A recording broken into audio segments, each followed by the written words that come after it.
हम उस जगह पहुंचे हैं जहां पे हाजियों के लिए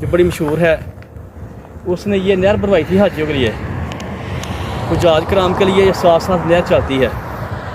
उस वक्त पानी कम था, पानी है ही नहीं था, तो उसने बड़ी मेहनत से ये खुदवाई। हम इसके ऊपर जा रहे हैं, आपको ऊपर भी जाके राख ये ईरान से इधर आई है, सऊदी अरब में साथ साथ आ रही है।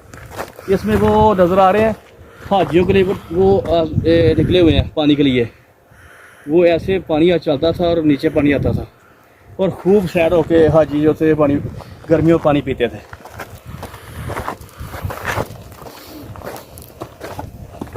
यहाँ थोड़े चढ़ रहे हैं, सीढ़ियाँ पे आ रहे हैं।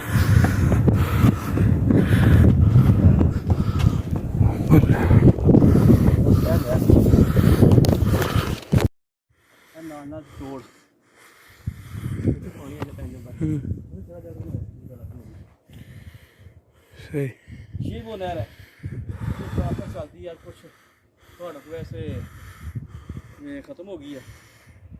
ये नाला है पर, ये साथ साथ देखिए, ये नहर थी, साथ साथ चलती थी। ये अजूबा है भी।